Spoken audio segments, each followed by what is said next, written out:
Umeko otatsu ni natta ryogakusei. What she said from 2020 from 2022. Also known as the foreign exchange student who will be on the 5,000 bill. 5,000 yen. Yeah.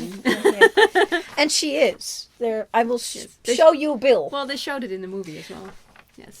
I'm gonna try there in the movie right at the end. So if you watch this movie, stay for the end credits, because the end credits actually show some of the photographs, real photographs. I'm gonna try and see if I can get some clean ones as well, but otherwise I'm just gonna capture those and show those, because I don't think there are that many. They have like 3 or 4 of them, and I think that's probably it.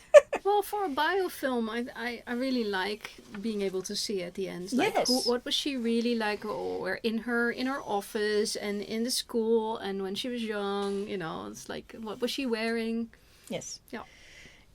Did you notice that she pretty much always wears Western clothing? Yes. From Not until the very end, where you get the very, very last thing, where she finally, like 30 years after she opens the school, she opens it in full Japanese garb. Yes. Yeah. I did notice. But quite plain and serviceable Japanese clothing. Oh no, that's normal. But for because she is not a young lady anymore, she's not going to be wearing anything garish. But the girl, if even when you see the scene, the girls that are she talking to, young girls, are wearing, even though they're like 14, they're wearing pretty much the same thing as she's wearing. It's just modest garb, basically. Yeah. Whereas a young girl is allowed to wear lots of pretty colors because young girl. But because you're in school and you're being serious, I think probably something like that. This movie is on Dailymotion. I've seen it, and it's also on Drama Cool, so you can absolutely see it. I can. Yes. Yeah.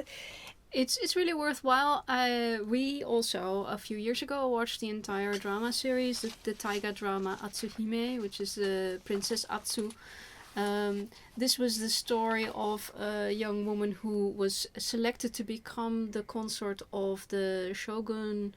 Yes, just before all of this happens, before the Meiji era starts, and the Meiji era is when they have to change everything over from the shogun era to modern, what we would call say modern Western opening society. And in Atsuhime, she has to transfer from a shogun society to, but also take the women with her, and basically that's what this in continuation is indeed. Umeko is trying to not reinvent, because it is 1870s and 1880s. She's trying to invent emancipation and suffrage, and but she's sort of trying to discover what it is, because nobody gives her the words. These words actually are not in this movie at all. No. But she's trying to circle around the thing until she tries to pinpoint what is the problem. Why does this not work for women? And because she's put, at a very young age, she's put overseas in the States in the 1870s, 1880s. She's put in the States at 6 years old, and she gets a completely different view and then is brought back. And that's when... You can tell that for her it was an almost unsurmountable problem once she got back. She almost drowned in it. She almost gave up and like, right, that's it, I'm going back to America. She didn't do that. Her father had given her the mandate, you must bring this education, you must bring this to Japan, and then you must educate the girls. That was what the idea was. By the time that she got back 11 years later, and she was only 17 11 years later, that whole train of thought that they had started at the beginning of that turnover, the revolutionary new way of doing things, is they had like, no, we're not doing that anymore. Yeah, and she was a relic at 17. And the funding that came with the thought also went away, and it put her in a vacuum. Yeah. And nobody would employ her. And when they did employ her as a teacher, they were paying her, was it a fifth of what they were paying the foreign teachers? So she was being Exploited. Yes. She was being exploited. And she was teaching English to the upper class young girls in upper class schools, and she was being paid pittance because she was Japanese, so her teaching must be worse than anybody else. And it took her a while to get to the point that she realized she was being exploited, because all Japanese women are always exploited. Yeah. And that was normal and acceptable. And she sort of goes, no, that is neither normal nor is it acceptable. Yeah. But getting the rest of the world to go with that of Japan is difficult. What she had going for her is that she had been raised in a society where there was some sort of expectation of equality, where really wasn't. But comparatively speaking, women had a lot more going for them. And teaching has always, in the West, there's always been a thing that women did and that they got paid for, and that they were, it's maybe not get you high standing, but it certainly gets you standing. So for her to be a teacher was absolutely normal in the line of the 1870s and 80s. Yeah, and give you for Western women. And earn a living wage, because at the time, even the wage in America for teachers was a living wage. Yeah. Male or female teachers. And in Japan, and sometimes these women, not anybody was getting a living wage. No.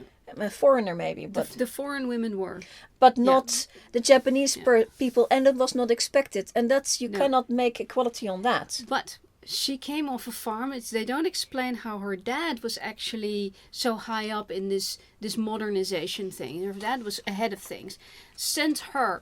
Everybody, it looks like, in Dutch terminology, you would say people were talking scandal about the fact that they would send such a young girl. They had intended to send her older sister, but that older sister, I forget the plot line for that. She was 8 and she was old enough to say no. So 6 years old, she just couldn't say no. So they sent her, and that was too young. That also meant that she didn't get a proper Japanese education. Yeah, so she also fell out of Japanese society. Meaning that she can't write properly. She couldn't write the kanji. The kanji it takes a lot of time. And she didn't actually speak it properly when she came back. That it took also, her a few years clearly to catch up on her I think that Japanese. is actually the film trying to shorthand in that she had trouble being graduated. Okay, yeah. Because I don't think you would, because she was with other Japanese students and she would have talked. It's unlikely. But what I found very interesting, and it's just a little tidbit, there's a couple of little tidbits in the movie where I go, yeah, that's interesting. When she comes back at age 17, she was 7 when she was there, and he was there for 11 years. When she arrived, he was 7, yeah. It's about 18, she comes back, and then comes back to live with her parents, and suddenly her parents have a whole bunch of new kids, and they sit down for dinner, and they have a proper prayer for dinner, which is not a Japanese thing, and it actually ends in amen. He says amen, and I was going, yeah, they're Christians. If he's Christian, now it makes sense that she was sent, because he would have been in with the Western idea of, and maybe sent her there and learned that. He didn't say anything to her. He should have said some more to her, or at least kept a correspondence or something, because she gets nothing from him in the way of zero. Yeah. But I think they were Christians, and that is why his family was chosen. And he only had 2 daughters. One was 8, one was 6, and the one of 8 said no, and the one of 6 said, "Daddy, I love you, and we'll do whatever you want. Anything for Daddy. Anything for Daddy." Yes. 6. Her problem, she's mulling around after 18, let's call it 18 to 25-year-olds, she's mulling around about, how do I pay Japan back? They sent me there, they paid for my education, I need to pay back. And not her. Give back. And not her, but every single one of those girls had that exact same problem. Yeah. Every single one. So they're not giving you anything. Most of the other girls get married. Because it's one after the other. They have plans, but then there's this guy, and then they get married because that's easier. But it does derail their paying back plan, and Yeah. one of them gets to combine it by marrying a high up, was he a general? I think he was something like a general. Something like that, yeah. And so she's paying it back in that way, because that's definitely what she's feeling there. And then Ume, she gets this guy who clearly is gonna also educated in the West. He's gonna be something like a politician. This would be perfect. She says no. And I think that's the point where she made the decision, is like, I am actually going to do something with my life as myself, because the moment you're a wife, you're an extension of somebody, and then you're going to be a mother of somebody. And as good as this guy looked just before she said no, he looked pretty good. But then she said no, and he turned nasty. He did.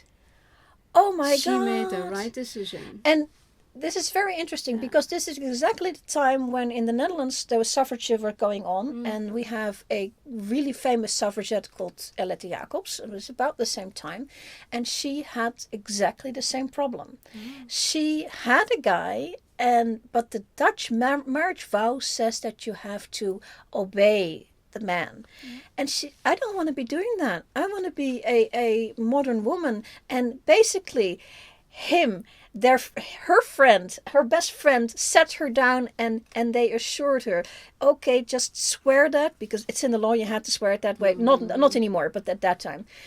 Swear that, and he says, I will not hold you to it. And she says, how can I trust you not to force it?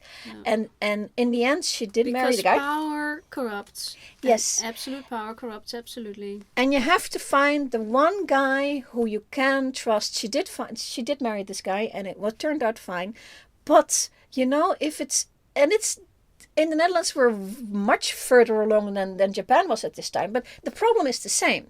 She cannot say yes to a guy because she has no idea what this guy is going to do with her. And it's not a question of enforcing. It was literally, she would not have any time to be her own person. She would have to immediately quit doing her his job.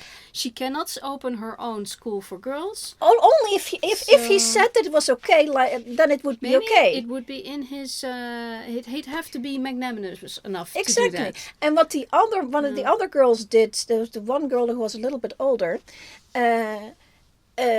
She had her father sponsor her for the school.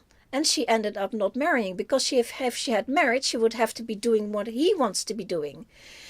Or talk him into doing something.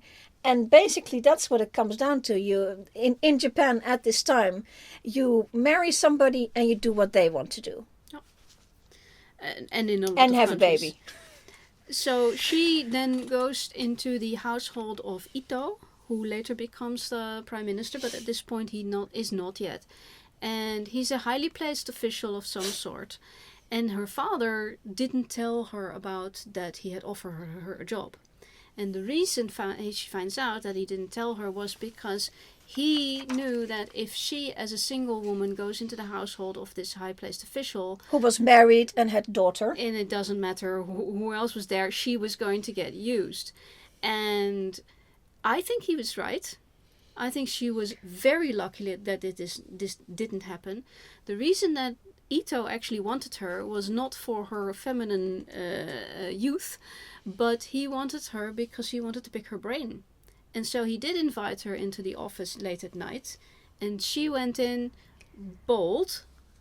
But at least she was aware of what could happen. I think she was ready to run out if it was needed, but I think she would have been too late.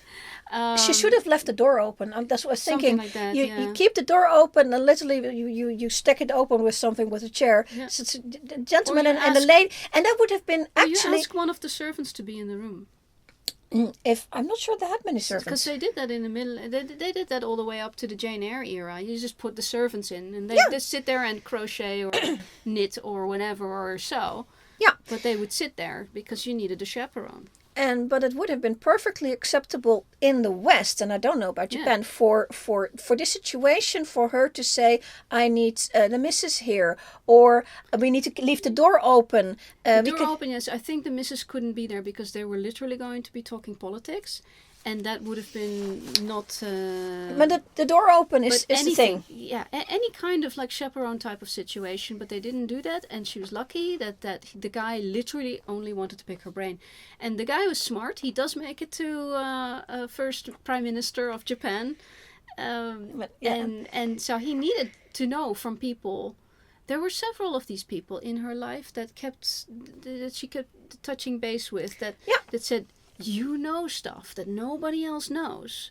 You've experienced it. What can you do with that? And then she'd have to think about it, and it takes a few years to form a plan because you have to kind of make it up out of nothing. The only thing that they knew was make a school for girls where we teach them more than manners. We teach them society. We teach them. They didn't even know quite what to teach them to start with. Yeah. What does the? But she knew that just teaching them English and teaching them how the manners. The makeup, how to do makeup, how to walk with a book on your head. She knew that you shouldn't stop there. It needs to be more than that. Yeah. But how and what? You have to teach them history. You have to teach them society or something like that. And there was a scene much later on when she gets to a school where she does have a chance to teach, and there's an interesting scene in it where she. This class of maybe 13-year-olds, ladies, all ladies, young ladies, and doing English, and she keeps badgering at them, talk louder, and speak up, but the way she does it, and I think we have to explain that because it looks really bad when you watch it. From our point of view, she is really going at these kids. Yeah. But the problem is for the Japanese kids, especially girls, are taught to be timid. Whereas in America, girls are not especially taught to be completely over the top. That's not what they want, but at least to be outspoken. And for that you must need to speak up. And that's what she's trying to push through these kids' heads. Yeah. And it's very difficult for the Japanese people in a way that we don't understand. She's got that big staff, and she bangs on the table when she says it, which is very intimidating, very scary.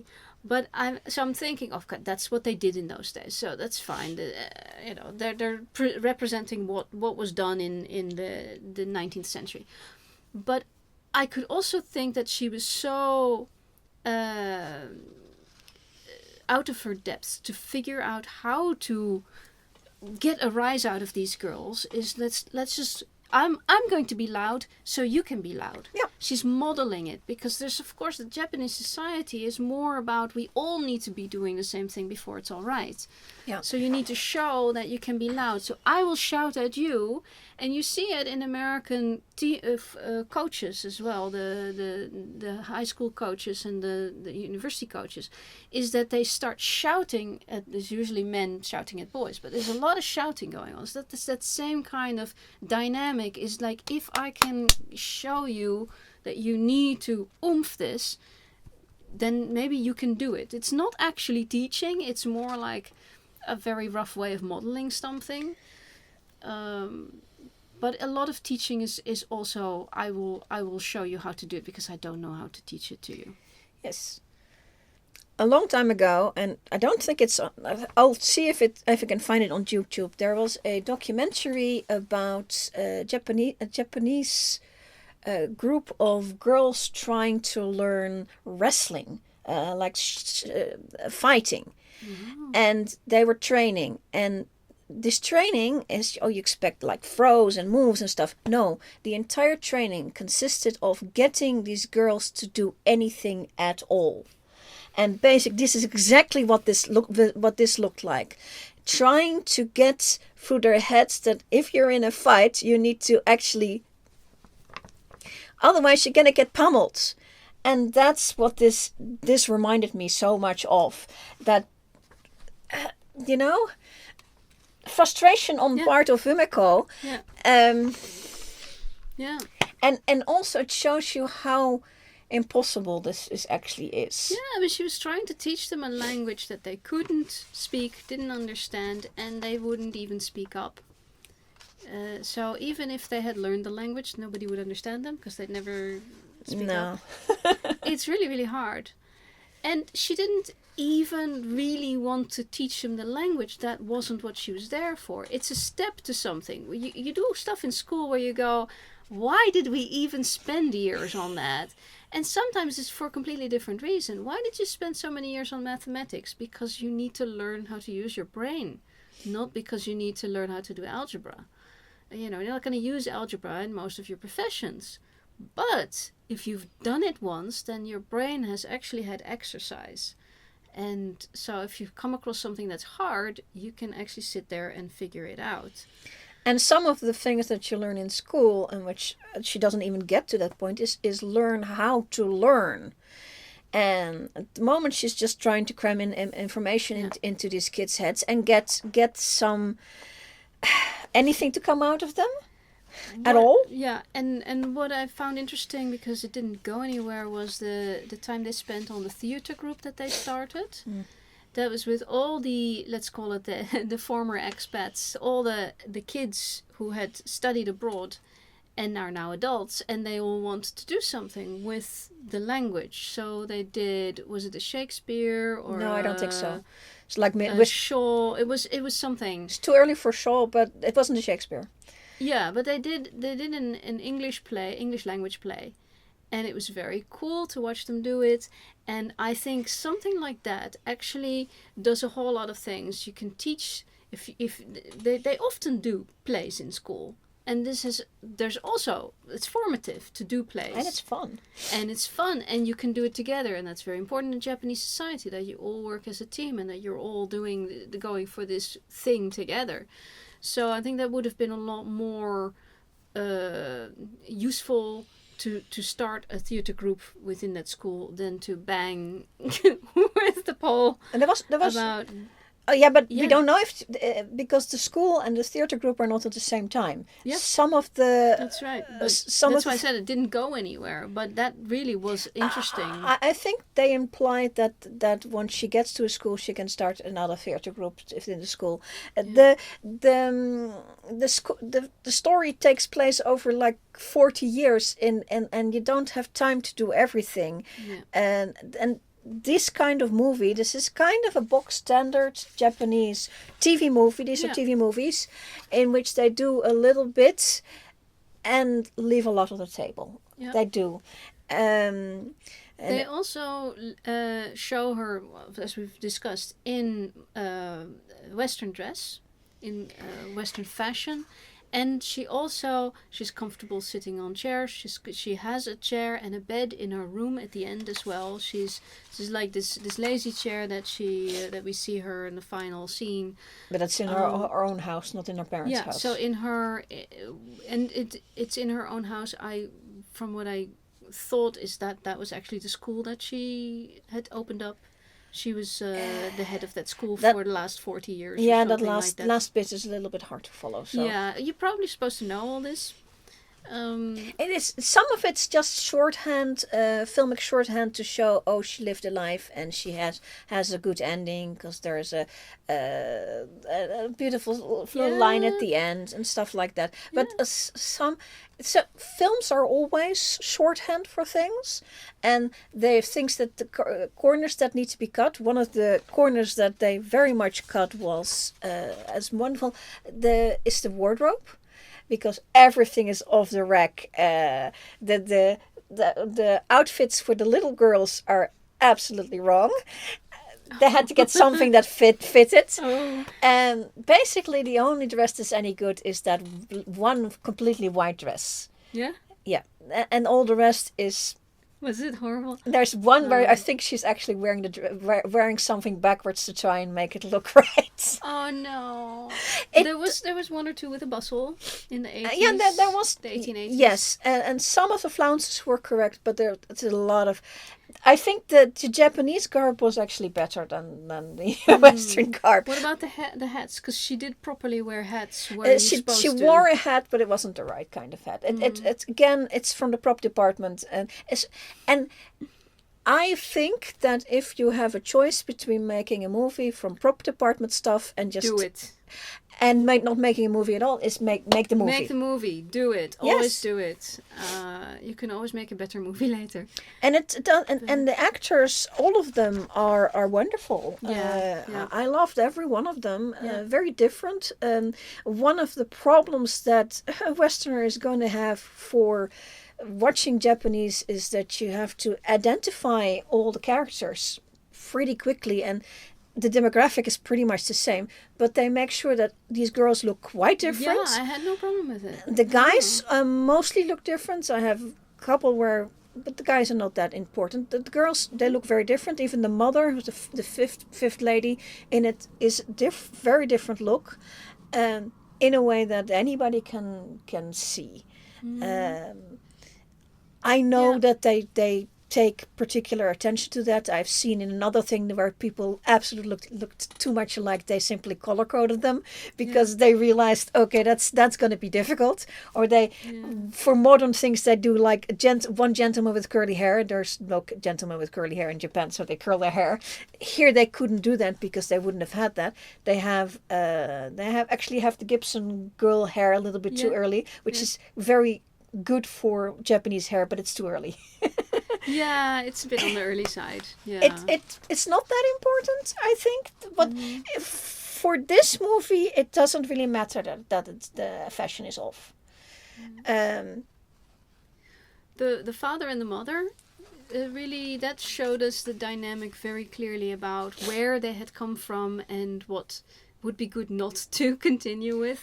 Yeah, and worse that because he was trying to be progressive, and the way he was with his wife was not progressive. Yeah. He shouting for that bath over and over again every single day. He had a very weird idea of what is what should be good for his wife and what should be good for his daughter. And that's very normal. Very different from each other. And yes, I think the reason that she got as far as she did was because of the father, but he also kept her back. Yes, at some point. So once she was an adult, he was more of a hindrance than a. And the fact that he had a push forward in her at all, and sending her off to the States at age 6 was, yes, it was cruel, but. Yeah. What's the alternative? Yeah. Otherwise, she would have been just another housewife in Japan. And spoiler for the movie, but one of these girls just after all of that just dies of cholera. It could happen to you anytime. The cholera epidemics were a thing in the 19th century in Japan. It could happen to anyone anytime. So you might as well send your kid off to the States to do no God knows what. Yeah.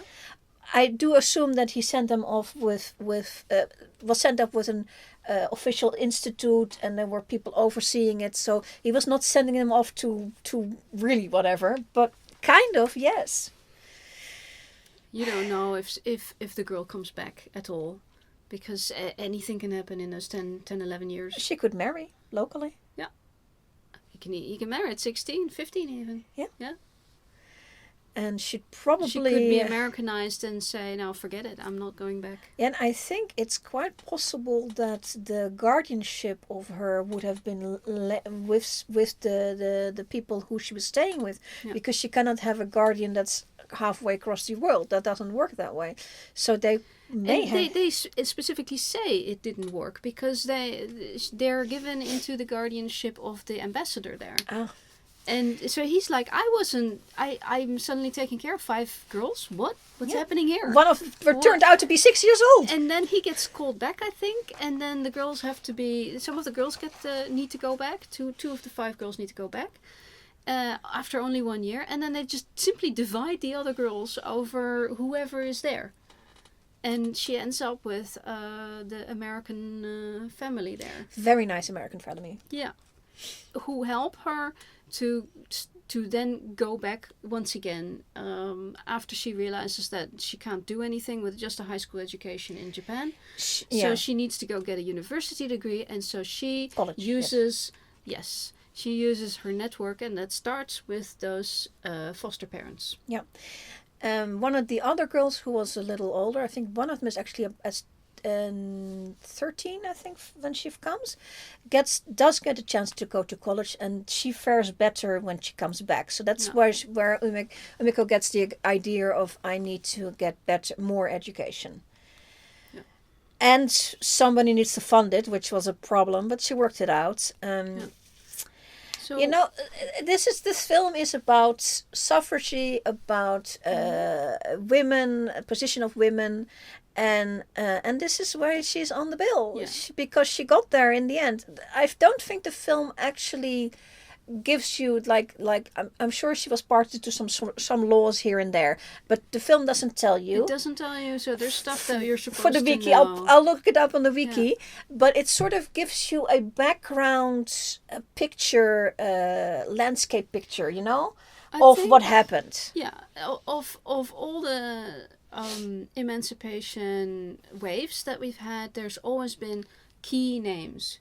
Germaine Greer and Aletta Jacobs and people like that who have been catapulted into the social consciousness of, like, those people have done so much in that social improvement time to help us, that they're worth remembering. So maybe it's not clear which one thing they did that was important. What Umeko did was she organized that school. Finally, in the end, she is actually doing that school all by herself. It takes her a long time to get going, and once she's got that going, all the other women are off on different tracks. Yeah. But so that's maybe why she is specifically remembered, because she actually followed through on that school. But it can't be just one school, because that is not enough of a revolution for it to be on the bill. She had the ear of the prime minister. She had all these ambassadors that she continuously talked to. That's why she's on the bill. And you see that from the time that she comes back to Japan, she is actually in the higher regions of everything. She's like in high society. Because she can't not be in high society. She is so well educated, comparatively speaking. Yeah. This is a really good movie. I would suggest watching it. The one on Dailymotion has subtitles baked in, so go at it. Yeah. And I think the other one also, several different versions. When you watch a Japanese subtitled version on something like that, you sometimes watch out. Sometimes there's stuff written at the top of the page. Sometimes they get, and they might, have, when the new person arrives on the screen, they might have an actual signage saying, "This is this person." They might for that became prime minister in so and so, and those sort of things are worth freezing the screen for and taking the time to read. We were watching Atsuhime, was it now 10 years ago or so, and it's 50 episodes or 49 episodes. It's a long thing. And they did that all the time, and it was very necessary because you had so many political figures. Oh, God. And they all looked the same. And they're all wearing the same thing, all having the same hairdo, and one might be older or younger than the other. But they would repeat over the course of this very long series. They would repeat, like, "Oh, that was the guy from that general over there." And yes, necessary. I very, very much appreciate that in Japanese historical pieces. Yes. I think that's my opinion. And that's my opinion. And we're sticking to it.